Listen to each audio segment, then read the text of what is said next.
Il y a une tension bipolaire entre la plénitude et la limite. La plénitude provoque la volonté de tout posséder, et la limite est le mur qui se met devant nous.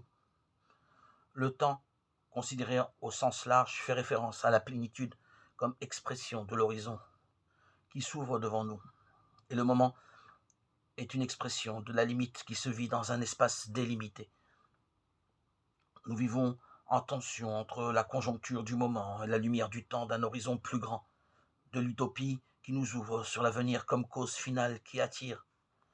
De là surgit un premier principe pour avancer dans la construction d'un peuple.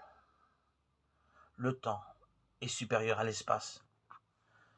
Ce principe permet de travailler à long terme sans être obsédé par les résultats immédiats.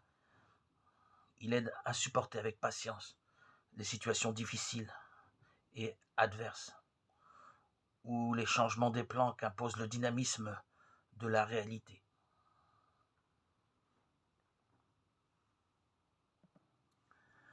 Il est une invitation à assumer la tension entre plénitude et limite, en accordant la priorité au temps.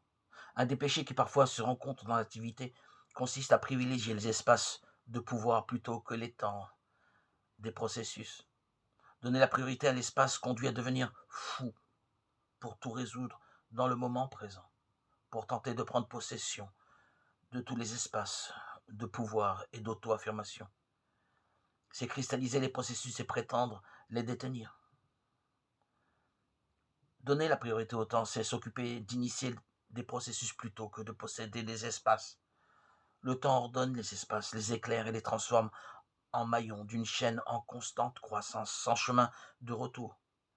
Il s'agit de privilégier les actions qui génèrent les dynamismes nouveaux dans la société et impliquent d'autres personnes et groupes qui les développeront jusqu'à ce qu'ils fructifient en événements historiques importants. Sans inquiétude, mais avec des convictions claires et de la ténacité.